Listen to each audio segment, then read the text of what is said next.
Hello everyone, स्वागत है आप सभी का हमारे यूट्यूब चैनल एंजल्स एकेडमी में। चलिए, हम आए हैं आज क्लास 10 के मॉडल सेट 1 लेकर के। ये सारे प्रश्न एग्ज़ाम के लिए काफ़ी ज़्यादा इम्पोर्टेंट है। ये सारे प्रश्न एग्ज़ाम में पूछे जा चुके हैं और इस बार भी एग्ज़ाम में इन सारे प्रश्न का पूछा जाएगा। इसलिए आप वीडियो को बिना स्किप किए सारे क्वेश्चंस को देखिए और इसके सॉल्यूशन को समझिए, ताकि एग्जाम में प्रश्न छूट ना जाए। तो चलिए आते हैं क्वेश्चन नंबर 1 पर। पहला क्वेश्चन है 120 का अभाज्य गुणनखंड है। तो 120 का अभाज्य गुणनखंड निकालते हैं हम लोग। तो देखिएगा 120 का अभाज्य गुणनखंड, ठीक है। तो यहाँ पे 2 से डिवाइड होगा, तो ये 60 टाइम्स में चला गया, 2 से चला गया, ये 30 टाइम्स में, फिर 2 से 15 टाइम्स में, 3 से 5 टाइम्स में। तो देखिएगा 2 3 टाइम्स आया, 3 1 टाइम्स और 5 1 टाइम। तो मेरा ऑप्शन नंबर सी सही आंसर होगा, ठीक है। अब क्वेश्चन नंबर नेक्स्ट देखिएगा 2। क्वेश्चन नंबर 2 है, किसी बहुपद पी एक्स के लिए y equal to p x का ग्राफ नीचे दिया गया है। तो ग्राफ से पी एक्स के शून्यक की संख्या बताइए। तो ग्राफ पे पी एक्स की शून्यक की संख्या बताया, यानी ग्राफ पी एक्स का लिखना है हमको शून्यक। तो यहाँ पे जो ग्राफ है वो एक्स एक्सिस को जितना बार टच कर रहा होगा उतना पी एक्स का शून्यक होगा। तो यहाँ पे देखिएगा कि ये जो ग्राफ है वो एक्स एक्सिस को 2 ही बार कट कर रहा है, इसलिए मेरा पी एक्स इक्वल टू हो जाएगा, पी एक्स बराबर कितना हो जाएगा, तो पी एक्स बराबर 2 हो जाएगा, ठीक है। चलिए अब क्वेश्चन नंबर 3 पे चलते हैं। क्वेश्चन नंबर 3, शून्यंकों का योग -3 और गुणनफल 2 है, तो द्विघात बहुपद होगा। यानी कि क्या दिया है कि शून्यंकों का योग अल्फा प्लस बीटा दे दिया हुआ है, कितना, -3, और अल्फा इंटू बीटा हो जाएगा, अल्फा इंटू बीटा दिया हुआ है 2। तो हमको बहुपद निकालना, तो बहुपद का फॉर्मूला होता है x² minus alpha plus beta into x plus alpha beta, ठीक है। तो x² minus alpha plus beta है -3, तो माइनस माइनस हो जाएगा यहाँ पे plus 3x, 3x plus alpha into beta दिया हुआ है 2।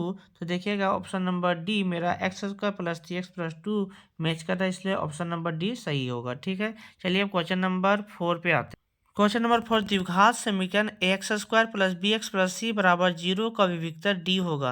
यानी कि x² B X plus C बराबर 0, तो विविक्तर डी का वैल्यू क्या होगा, डी का फॉर्मूला क्या होता है, डी, ये तो फॉर्मूला पूछ दिया। तो डी के इक्वल टू हम लोग पढ़े हैं b² माइनस 4ac, तो ऑप्शन नंबर ए सही आंसर है, ठीक है। क्वेश्चन नंबर 5 देखिएगा, किसी द्विघात समीकरण के मूल वास्तविक नहीं होते हैं जब, यानी कौन सा द्विघात समीकरण का मूल वास्तविक नहीं होता है, तो इसका कंडीशन होता है कि यदि मेरा डी का वैल्यू 0 से छोटा आ जाए, 0 से छोटा आ जाए, तब इसका वास्तविक मूल नहीं होते। तो देखिएगा डी का वैल्यू जब भी 0 से छोटा आएगा तो उसका मूल वास्तविक नहीं होता, यानी कि डी अगर नेगेटिव में आएगा तब। तो डी नेगेटिव में कहाँ आ रहा है, तो यहाँ पे ऑप्शन नंबर बी देखिएगा, ऑप्शन नंबर बी सही है, जवाब होगा इसका। क्वेश्चन नंबर 6, AP दिया हुआ -5 -1 3 7 का सार्वंतर निकाला। तो सार्वंतर निकालने के लिए हम लोग क्या करेंगे कि सेकेंड पद में पहला पद को घटा देंगे। तो देखिए सेकेंड पद है मेरा -1 में घटा देंगे -5 को, तो हो जाएगा -1 और माइनस इंटू माइनस प्लस 5, तो निकल के आ जाएगा कितना, 4, यानी कि ऑप्शन नंबर ए सही होगा, ठीक है। अब क्वेश्चन नंबर 7 देखिएगा, चलिए 7 नंबर बनाते हैं। क्वेश्चन नंबर 7, AP2A 26 में a का मान होगा, यानी कि हमको दिया गया है पहला पद दिया हुआ है और तीसरा पद दिया है, दूसरा पद मिसिंग है, तो दूसरा पद हमको निकालना है। तो पहला पद हमको a दे दिया है, a बराबर 2 दे दिया है, और तीसरा पद दे दिया है a3, ठीक ना। तो a3 दिया हुआ है कितना, 26। तो a3 को a प्लस 2d लिख सकते हैं। तो देखिए a प्लस 2d बराबर हो गया 26, तो a का वैल्यू 2 प्लस 2d बराबर हो गया 26। तो यहाँ पे जो 2d इक्वल टू हो जाएगा 24, तो d का वैल्यू निकल के आएगा मेरा 12। अब d निकला 12, तो हमको निकालना है तीसरा पद a3 निकालना है। तो a3 का जो फार्मूला, सॉरी a2 निकालना है। तो a2 का जो फार्मूला होता है a प्लस डी, यानी पहला पद और सार्वंतर को जोड़ना है, तो पहला पद 2 और सार्वंतर निकल के आया 12, तो हो गया कितना, 14, यानी ऑप्शन नंबर बी सही होगा, ठीक है। अब चलिए क्वेश्चन नंबर 8 पर। क्वेश्चन नंबर 8 आकृति में साइन ए का मान निकालना है। तो साइन ए का मान निकालना है तो साइन थीटा का फॉर्मूला होता है लंब बटा कर्ण। तो इसका कर्ण नहीं दिया हुआ है तो सबसे पहले हम लोग क्या करेंगे कि पाइथागोरस यूज करके इसका हम लोग कर्ण निकालेंगे। तो देखिएगा ए सी इक्वल टू हो जाएगा ए सी बराबर root under A B square, ठीक ना। तो ए बी कितना है 24, तो 24 का स्क्वायर प्लस 7 का स्क्वायर। तो ए सी बराबर निकल के आ जाएगा 24 का स्क्वायर 576 प्लस 49, तो आ गया रूट अंडर 625। तो निकल के आएगा कितना 25 सेंटीमीटर, ठीक है ना। 25 सेंटीमीटर मेरा ए सी निकल गया। अब देखिए साइन ए का जो फॉर्मूला होता है साइन ए का वो होता है क्या हो जाएगा, तो ए बी सॉरी इसका न्यून कोण ए है इसलिए यहाँ पे बी सी होगा, बी सी बटा ए सी होगा। तो बी सी का वैल्यू है 7 और ए सी का निकला कितना 25, तो 7/25। तो ऑप्शन नंबर ए इसका सही होगा 7/25। क्वेश्चन नंबर 9 यदि 2 कोस थीटा बराबर √3 है तो थीटा का मान निकालिए। देखिएगा यहाँ पे क्या दिया हुआ है 2 कोस थीटा बराबर √3, तो कोस थीटा बराबर हो जाएगा √3/2। तो कोस थीटा बराबर √3/2 हो गया। तो यहाँ पे कोस थीटा बराबर आ जाएगा कोस 30 डिग्री, ठीक ना। कोस 30 डिग्री आ जाएगा। तो यहाँ पे कोस से कोस कैंसिल होगा तो थीटा बराबर हो जाएगा 30 डिग्री। ऑप्शन नंबर सी ये सही होगा। अब आगे देखिए नेक्स्ट क्वेश्चन 10 नंबर में। क्वेश्चन नंबर 10 कोस 48 माइनस साइन 42 का मान होगा। तो कोस 48 माइनस साइन 42 का मान निकालना है। तो कोस 48 को लिख सकते हैं कोस 90 माइनस 42 माइनस साइन 42, ठीक है, साइन 42। तो हो जाएगा कोस 90 माइनस थीटा साइन थीटा, तो साइन 42 में माइनस कर देंगे साइन 42 को, तो निकल के आएगा 0 मेरा। तो इसका ऑप्शन नंबर ए सही आंसर हो जाएगा। चलिए अब क्वेश्चन नंबर 11। क्वेश्चन नंबर 11 बिंदुओं P 4,6 और Q 6,8 के बीच की दूरी ज्ञात कीजिए। यानी दो बिंदुओं के बीच की दूरी निकालना है। तो दो बिंदुओं के बीच की दूरी निकालने के लिए हमें फार्मूला ये लगाना है x2 माइनस x1 का whole square plus y2 minus y1 का होल स्क्वायर, ठीक है। तो मेरा यहाँ पे x2 है 6, तो 6 माइनस 4 और x1 है 4, तो 6 माइनस 4 हो जाएगा 2 का स्क्वायर प्लस y2 8 दिया गया है और y1 6, तो 8 माइनस 6 हो जाएगा 2, तो यहाँ भी 2 का स्क्वायर। देखिएगा आगे आ गया कितना 2 का स्क्वायर 4 और 2 का स्क्वायर 4 सम करेंगे तो आएगा 8, इसका वर्गमूल निकालेंगे तो 2√2 आएगा। यानी ऑप्शन नंबर सी सही होगा, ठीक है। चलिए नेक्स्ट क्वेश्चन देखिएगा। बोला दो बिंदुओं ए x1, y1 और b x2, y2 को मिलाने वाली रेखाखंड b को बिंदु P x, y m1 ratio m2 में आंतरिक विभाजित करता है। तो x का मान होगा, तो x का कौन सा मान होगा, तो m1 x2 plus m2 x1 बटा m1 plus m2। Option number A इसका सही आंसर होगा, ऑप्शन नंबर ए। चलिए टिक कर लिए। अब आते हैं हम लोग क्वेश्चन नंबर 13 पर। चलिए क्वेश्चन नंबर 13 त्रिभुज ABC में D समांतर BC है तो इसी का मान ज्ञात करना है। तो क्या दिया है D समांतर BC, ये थेल्स प्रमेय का क्वेश्चन है, ठीक ना। तो थेल्स प्रमेय में हम लोग क्या पढ़े थे कि यदि किसी त्रिभुज की एक भुजा के समांतर अन्य रेखा खींची जाए जो अन्य दो भुजाओं को भिन्न भिन्न बिंदुओं पर प्रतिच्छेद करती है तो भुजाएं समानुपाती होती है। तो यहाँ देखिए क्या है कि D जो है वो BC के समांतर है, यानी D जो है वो समांतर है BC का। तो हमारा जो ये होगा AB और AC वो समान अनुपात में बढ़ जाएंगे। यानी क्या होगा कि AD बटा DB बराबर हो जाएगा EE बटा EC, ठीक है। अब AD का वैल्यू दिया हुआ है कितना 1.5 दिया हुआ है, DB का दिया है 3, EE दिया है 1 और इसी का वैल्यू निकालना है। तो देखिएगा 1.5 जा 3 होता है तो 2 बार में कट गया, तो इसी इक्वल टू कितना निकल के आएगा, 2 निकलेगा, इसी का वैल्यू 2 हो जाएगा। चलिए क्वेश्चन नंबर 14, आकृति में कोण P का मान होगा, कोण P का कौन सा मान होगा, क्या निकलेगा कोण P का मान। तो देखिएगा सबसे पहले त्रिभुज ABC या त्रिभुज PQR को समरूप सिद्ध कर लेते हैं, उसके बाद कोण P का मान निकालेंगे। तो देखिए यहाँ पे दिया हुआ है, देखिए AB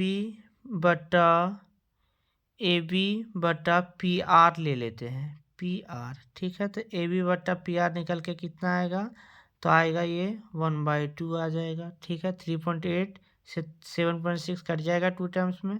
फिर निकालेंगे BC बटा RQ, BC बटा RQ, तो BC बटा RQ भी आ गया 1/2। उसी प्रकार से निकालेंगे फिर से CA बटा QP, तो ये भी निकल के आएगा QP, ये भी निकल के आएगा कितना, 1/2। तो इस प्रकार से त्रिभुज ABC समरूप हो जाएगा त्रिभुज PRQ से, ठीक है। यहाँ पे देखिएगा PRQ से समरूप हो जाएगा, इसलिए कोण ये जो होगा कोण P के बराबर होगा। तो कोण ये 80 है, तो कोण P भी कितना होगा, 80 डिग्री होगा, ठीक। चलिए क्वेश्चन नंबर 15, आकृति में TP और TQ दो स्पर्श रेखाएं जो केंद्र वो वाले किसी वृत्त के पर दो स्पर्श रेखाएं इस प्रकार है कि कोण POQ 110 डिग्री है, तो कोण PTQ निकालना है। तो देखिएगा कि यहाँ पे इसके केंद्र पर जो कोण बन रहा है सो, और कोण PTQ का जो मान होगा वो 180 होता है, यानी कोण POQ प्लस कोण PTQ बराबर होता है 180 डिग्री, ठीक ना। तो यहाँ पे देखिएगा POQ दे दिया है 110 डिग्री, तो प्लस PTQ बराबर हो गया 180 डिग्री। तो कोण PTQ बराबर निकल के आएगा 180 में 110 घटा देंगे तो 70 डिग्री। तो ऑप्शन मेरा B सही आंसर है, ठीक है।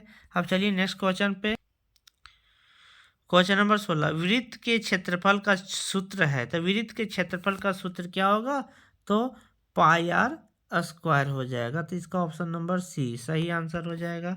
उसके बाद नेक्स्ट क्वेश्चन है, R त्रिज्या वाले वृत्त के चतुर्थांश का क्षेत्रफल। तो R त्रिज्या वाले वृत्त के चतुर्थांश का क्षेत्रफल πr² बटा 4 ये हो जाएगा। फिर नेक्स्ट क्वेश्चन है, यहाँ पे देखिएगा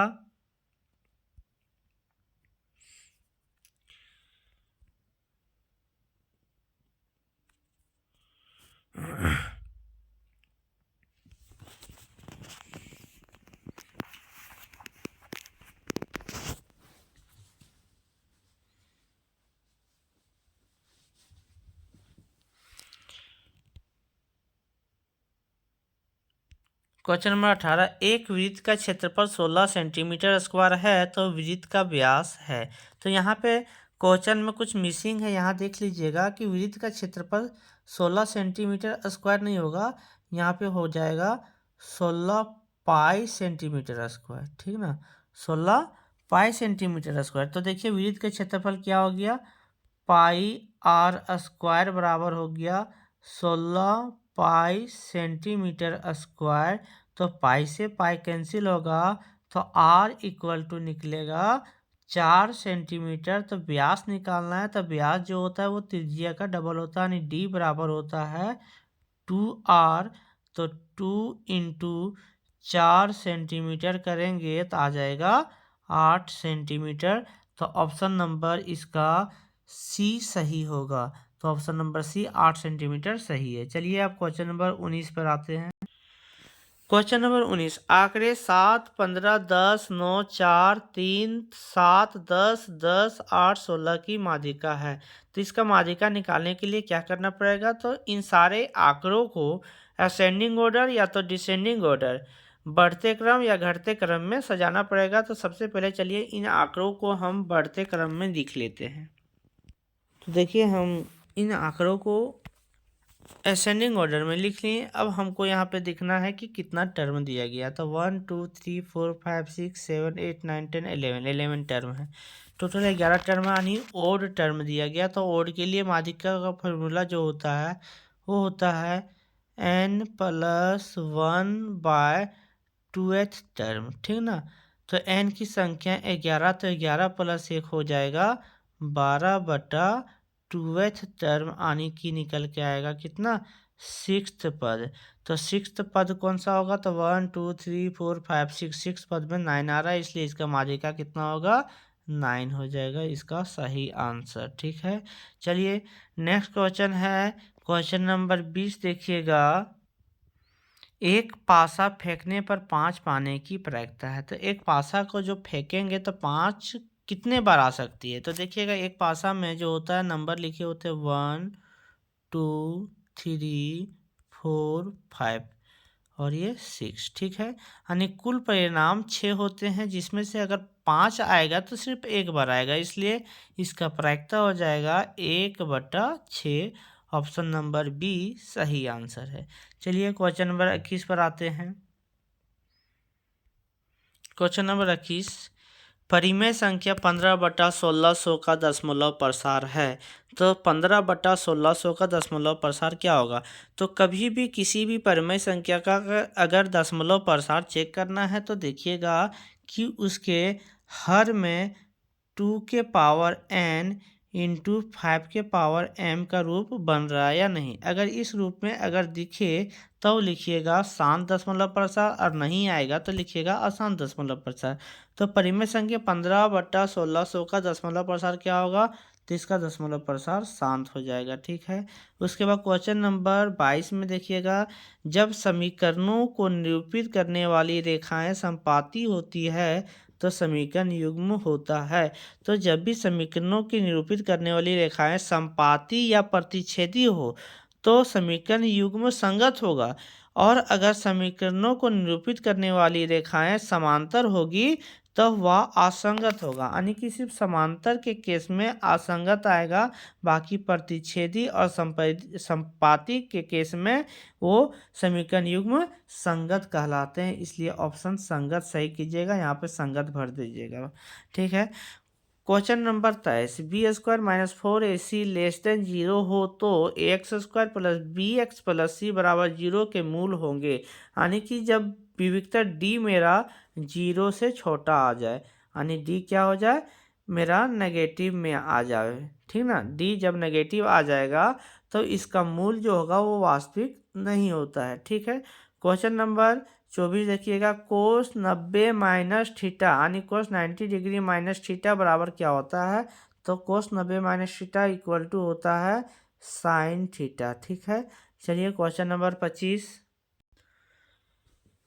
25 में किसी बिंदु की x से दूरी उस बिंदु का कहलाती है। यानी कोई भी बिंदु से x से जो दूरी होगा वो क्या कहलाएगा। तो देखिएगा, हम यहाँ पे सबसे पहले ये छाप लेते हैं, इसको 4 हो गया।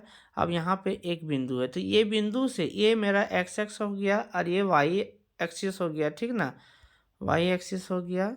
तो देखिएगा, इस बिंदु से ये वाला यहाँ से डिस्टेंस x से बिंदु का जो दूरी होगा, x से जो बिंदु का जो दूरी होगा वो हमारा कोटि कहलाता है। ठीक है, और y से बिंदु का दूरी को भुज कहते हैं। तो यहाँ पे पूछा क्या है कि किसी बिंदु की x h से दूरी उस बिंदु का, तो किसी बिंदु जैसे ये बिंदु है तो इसका x h से दूरी हमारा क्या कहलाएगा, तो कोटि कहलाएगा। तो इसको कोटि भर दीजिएगा, यहाँ पे क्या भरिएगा, कोटि भरना है। क्या भरना है, कोटि। चलिए क्वेश्चन नंबर 26 देखिएगा, अब